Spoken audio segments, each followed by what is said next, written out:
everyone, I'm Avery and I'm a guide here at Northwest Alpine Guides. Today's video is going to be talking about layering, and specifically upper body layers and mid layers, just because there's so many different options and combos to choose from. This video is a great reference point for climbs in the Cascades, also a really great starting point for some of our international climbs as well. So let's get into it. So generally speaking, I like to categorize my layers into moving and non-moving layer categories. My moving layers are going to be my base layer, my mid layer, and weather depending my hard shell. My non-moving or still layers are going to be my puffy jacket. My moving layers just means layers that I'm comfortable moving and climbing in, and I'm able to temperature regulate a little bit more. My non-moving or still layers, like my puffy, are layers that I'm only really going to use when I'm hanging out at base camp or taking a break on the mountain to keep the heat trapped in and to keep my temperature regulated while I'm not moving. So we'll begin by talking about our base layers. Here in the Cascades during early season, so April, May, and beginning of June, we want to be using something like a merino wool long underwear or something of the equivalent. We often won't be getting down to just our base layer in the early season, so its main purpose is to keep us warm and insulated. However, in mid to late season, so end of June, July, August, and September out here in the Cascades, we want to be using something more like a sun hoodie, which is a lightweight, very breathable material that's main purpose is to protect us from the sun. Sun hoodies often have hoods, which are great to put up over helmets and to protect your neck and your ears from getting burnt while you're on the glacier. So after our base layers comes our mid layers. Our mid layers are the most complex of the upper body layers just because there's so many different types and combos that can be used depending on where you are, the time of year, and the weather. The most common types of mid layers that you'll probably encounter are fleeces, soft shells, windbreakers, half zips, and vests. So we're going to be going through those 5 common mid layers and talk a little bit about the importance and when to use which mid layer. So the first mid layer that we're going to go over is our lightweight fleece. This here is the Coefficient fleece by Black Diamond, but there's a lot of really great lightweight fleeces on the market. Lightweight fleeces are great because they are warm, they're super comfortable when you're moving, and they're often lightweight. I really like pairing a lightweight fleece with something like a sun hoodie, so it just gives me a little bit more ability for temperature regulation. They're often a little bit more form-fitting, making them super comfy to climb in.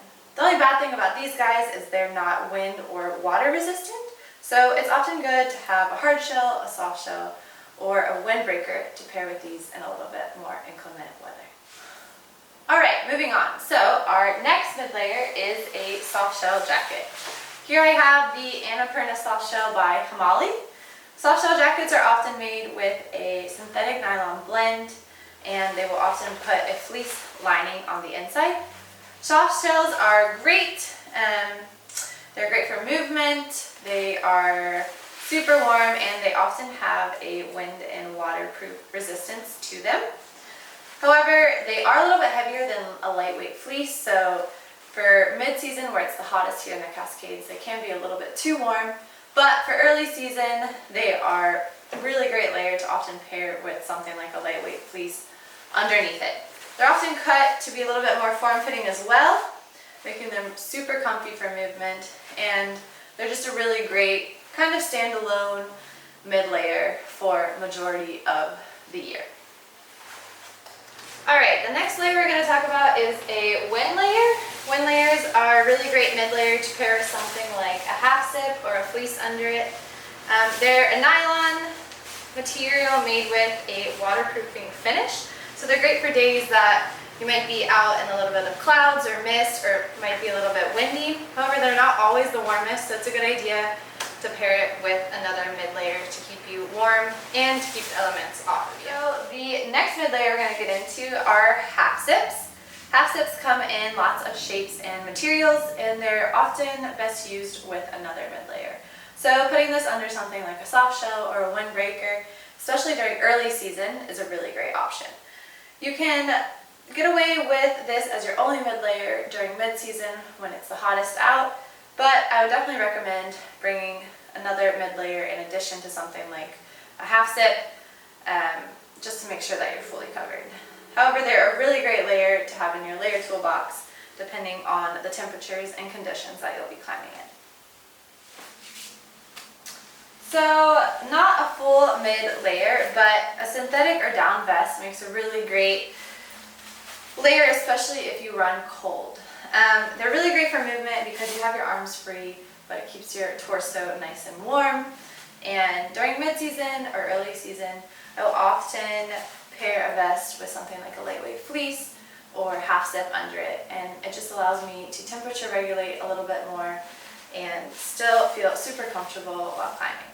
So it's a really good additional mid layer to have. Alright, so moving on to our hard shell layers. There's not too much variation when it comes to hard shells. However, you do want to be looking for a Gore-Tex and or a similar 3-ply construction to your jacket. More lightweight jackets that are made of laminated nylon just really won't hold up in inclement weather. It's super important too to have a jacket that is going to fit over your base and mid layers. Some things to look for are a big hood, big enough that it can go over a helmet if needed. Although not required, it's really great to have pit zips in your hard shell just for a little bit of temperature regulation. And if there are pockets on the front, to have a little bit higher pockets so that you're still able to access them with a harness on. We often get questions about using ski gear as our hard shells. For alpine climbing, they're often just too warm and too bulky, so we definitely recommend investing in a nice Gore-Tex hard shell for mountaineering. Alright, so now we're moving on from our movement layers to our sitting layers, or our down jackets.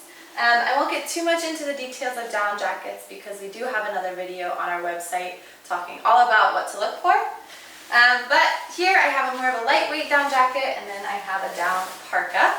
For early season, down parkas are essential. It still gets extremely cold in the mountains and the Cascades during early season, so you definitely want to make sure you have a down parka. For more mid-season and late season, you can use a little bit more of a lightweight down jacket or bring two and double up on them.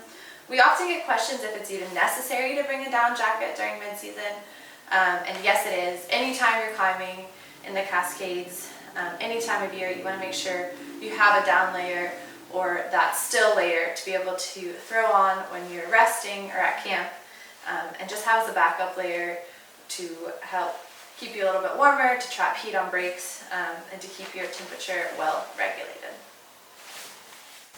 Alright, so that pretty much wraps up our layering system for our upper body. As you can tell, there's lots of different options and combos, so the best thing that you can do is get out in the mountains, see what works for you depending on different temperatures, different weather conditions, and what can help you keep your body temperature regulated. So I hope this video was helpful. I hope it answered some of your layering questions, and I can't wait to see you out in the mountains.